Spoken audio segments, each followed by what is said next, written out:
මධ්‍යම අධිවේගී මාර්ගයේ පසුගියදා සිදු වූ මාරකීය අනතුරින් බරපතල තුවාල ලබා කොළඹ ජාතික රෝහලේ දැඩි සත්කාර ඒකකයේ ප්‍රතිකාර ලැබූ කැලණිය විශ්වවිද්‍යාලයේ ජ්‍යෙෂ්ඨ කතිකාචාර්ය ගුණේන්ද්‍ර ගයන්ත මහතාගේ බිරිඳද අද උදෑසන ජීවිතක්ෂයට පත්ව තිබේ.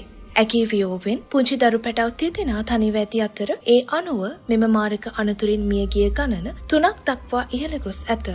පසුගිය 18 වෙනිදා සිය කුඩා දරුවන් තිදෙනා සහ බිරිඳ සමග යාපනය නාගදීපයේ සංචාරයක ගොස් නැවතෙමින් සිටියදී කැලණිය විශ්වවිද්‍යාලයේ දර්ශන අධ්‍යයන අංශයේ මනෝවිද්‍යා ඒකකයේ ප්‍රධානී ජ්‍යෙෂ්ඨ කතිකාචාර්ය ආචාර්ය එන්.ඩී.ජී. ගුණේන්ද්‍ර ගයන්ත මහතා ඇතුළු 7 දෙනෙකු ගමන්ගත් වෑන් රථය ලොරියක ගැටි අනතුරට ලක්ව තිබුණේ මධ්‍යම අධිවේගී මාර්ගයේදීය.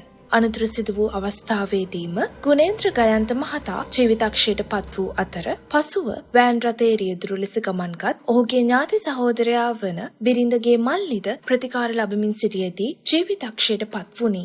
46 හැවිරිදි ආචාර්ය ගුණේන්ද්‍ර ගයන්ත මහතා ආදරණීය තිදරු පියකි. අනතුර සිදුව තිබුණේ කුරුණෑගල සිට මීරිගම දෙසට ධාවනය වූ වෑන් රථය රියදුරට පාලනය කර ගැනීමට නොහැකිව එම දිසාවටම ඉදිරියෙන් ගමන්ගත් ලොරි රථයක පිටුපස ගැටීමෙන් බව පොලිසිය පැවසීය.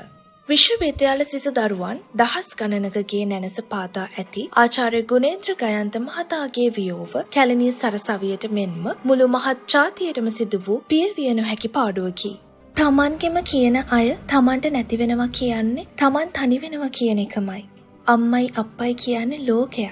ඒ ලෝකයේ සාරයෙන් වැඩුණු පොඩිවුන් තනි වෙනවා කියන්නේ උහුලන්න බැරිම කතාවක්. පරිස්සම් වෙන්න. අනේ තමන්ගේ උන් වෙනුවෙන්වත් පරිස්සම් වෙන්න. මේ පිළිබඳව ඔබගේ අදහස් පහතින් කමෙන්ට් කරන්නත් අමතක කරන්න එපා.